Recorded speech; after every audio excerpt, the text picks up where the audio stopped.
Okay, let's unpack this. We are doing a deep dive into a huge body of research today. We're looking at the state of African democracy, and our source is the Afrobarometer African Insights 2024 report. And this isn't just a snapshot. We're talking about a decade's worth of citizen voices from, 39 countries. It's a massive synthesis. It is, and it's crucial to start with a bit of history here. When Afrobarometer first started back in 1999, it was genuinely revolutionary Yeah. because the prevailing assumption among many global observers was that African citizens were, well, unpalatable. Right, or that they just wanted economic development above all else. Exactly. That democracy wasn't really a core value. That was the conventional wisdom. And the data just immediately blew that apart. Completely. The data proved not only that Africans were palatable, but that they consistently and very clearly demanded democratic governance, demanded rule of law. It just fundamentally shifted how the world thought about political agency on the continent. That context is the perfect foundation for what we're digging into. Because the big conclusion from this latest report is, well, it's a paradox. Africans are demanding more democracy than they're getting, and that failure is starting to take a serious toll. And it's led to this critical shift the report talks about. Back in 2005, they described support for democracy as wide but shallow. Now, the data suggests it's become narrower but deeper. And our mission is to understand exactly what that means. What happens when support gets narrower but deeper? Well, essentially means that while maybe fewer people overall are satisfied with how democracy is working, those who are still committed are demanding much, much higher standards of governance and, crucially, accountability. Okay, so let's start with that foundation, the core preference for the system. The raw numbers are still undeniably strong, right?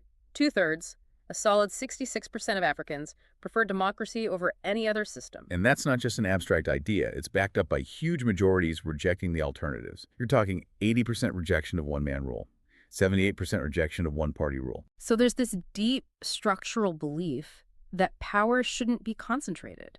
It shouldn't be unchecked. And this is where that deeper commitment really comes into play. It's not just about showing up to vote. It's about demanding that the institutions actually function. So where are we seeing that deeper commitment expressed in the data? You see it really clearly in the growing demand for accountability. Take the rule of law. The idea that the president must obey the court's support for that actually went up over the last decade, from 67% to 73%. That's a 7-point jump. So citizens are demanding more friction, more checks on power. Yes. They've evolved from just demanding access to power to demanding constitutional limits on that power. And even more telling is this willingness to trade speed for accountability. A clear and growing majority, 61% now, up from 52%, say it's more important for government to be accountable than to just get things done. That's a real philosophical commitment to good process. So we have this deep commitment. Now let's get to the troubling side, the cracks in the foundation. Despite that deepening demand for accountability, overall support for democracy has actually slipped by 7 percentage points. It has. And the most dramatic slippage, the most alarming one, is opposition to military rule. That dropped by a sharp 11 points over the decade, from 76% down to 65%. And it's the speed of that drop that's so shocking. It wasn't a slow burn. Not at all. 10 of those 11 points were lost in just the last 2 survey rounds. So between 2019 and 2023, this is a real-time collapse of faith, happening right as we've seen this wave of coups, especially across West Africa. Let's pause on that because this is the paradox in action. Yeah. 80% reject one-man rule, yet the report finds that over half, 53% of Africans are willing to accept a military takeover if elected leaders are abusing their power. I mean, how do we square that circle? It highlights a really painful trade-off people are making. They aren't suddenly wishing for a military junta. They're expressing a kind of frustrated, pragmatic acceptance that sometimes the damage from corrupt civilian leaders is so bad that military intervention feels like a necessary reset button. It's a sign of democratic failure, not a desire for authoritarianism. And there's a clear age divide in that calculation, isn't there? A huge one.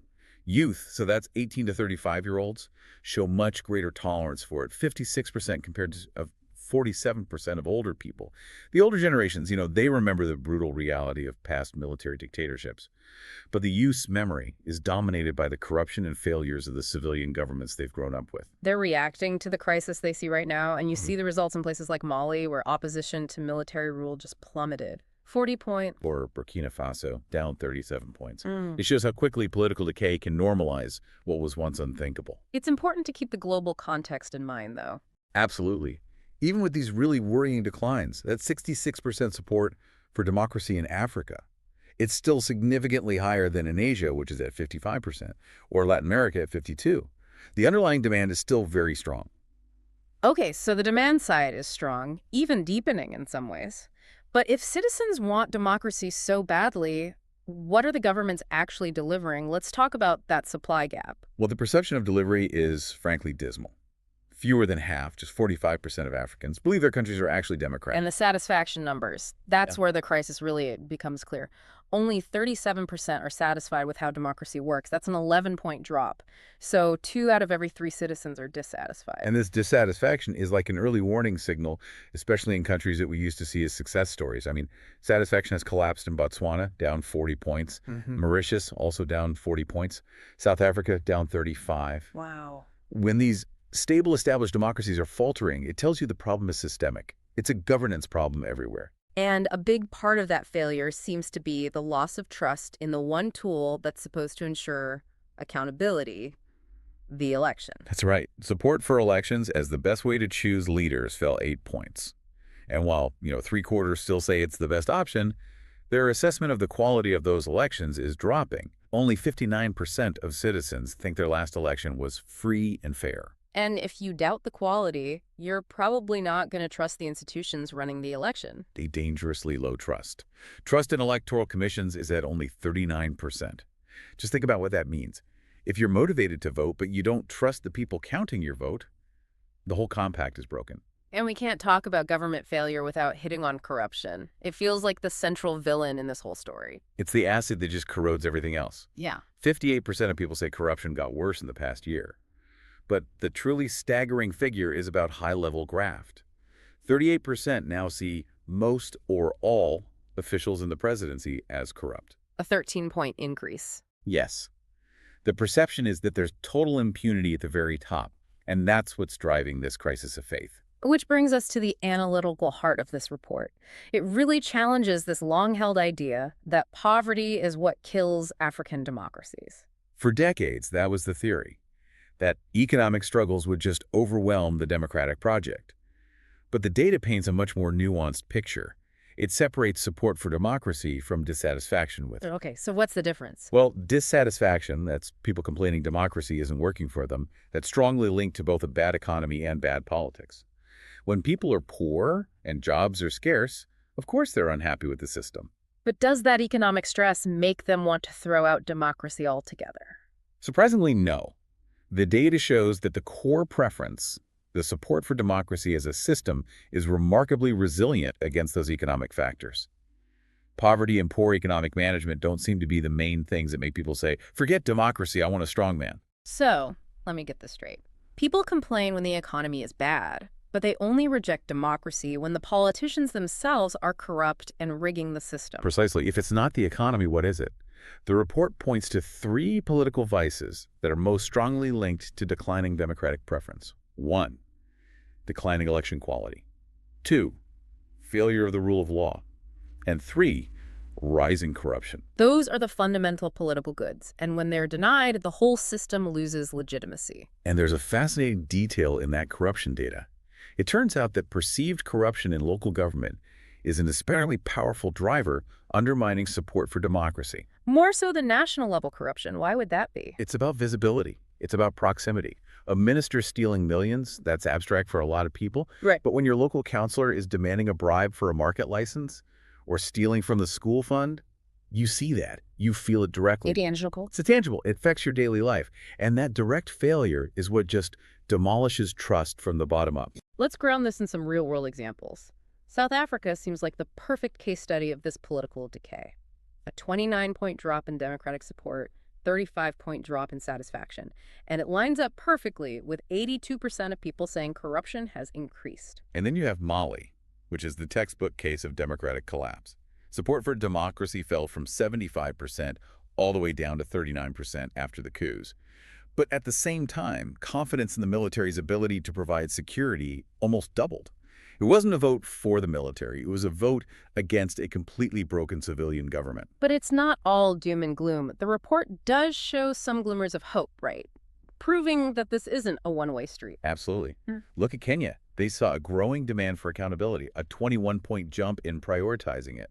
And that seems to have been stimulated by their Supreme Court nullifying the 2017 election results. It sent a powerful signal that institutions can stand up to the political elite. And we've seen actual political rebounds, too. Zambia is the best example. After the opposition won the 2021 election, Democratic satisfaction just soared, from 37% to 71%. Wow.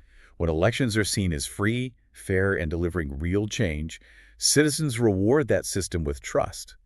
And you see a similar powerful moment in Senegal recently, with the court blocking the president's attempt to postpone the election. Finally, we have to look at the demographics, especially the youth. The median age on the continent is just 19. And their priorities are crystal clear: unemployment and the economy. They're more tolerant of military intervention, as we said, but critically, they're also less engaged in traditional politics. Only 63% of young people voted, compared to over 78% of the older cohorts. And the gender gap is still there, too. 75% of people agree women should have an equal chance to be elected, which is great. But participation still lags. 72% of men voted versus 66% of women. So that institutional belief isn't quite translating into equal action yet. So if we tie all these threads together, the central finding we have to stress is this: Africa's primary democratic challenge is not a crisis of values. It's not even mainly an economic crisis. It is a supply-side political failure. It's driven by poor governance, corruption, and a fundamental lack of accountability from leaders. That deep well of democratic support that Afrobarometer first uncovered, it's not bottomless. And the failure of leaders to deliver basic political goods, justice, accountability, clean elections, is actively chipping away at that foundation. We can't take that resilience for granted. And this raises an important question for you, the learner, to really think about. We saw that even stable, established democracies like Botswana and Mauritius are seeing these massive collapses in satisfaction because of political failure and corruption. So in the face of this widespread political neglect, how long can citizen support for democracy stay resilient, especially when economic hardship isn't the main thing driving them away? What fundamental reforms to fight corruption and uphold the rule of law must African governments prioritize right now to stop this political decay from becoming an irreversible loss of the democratic ideal?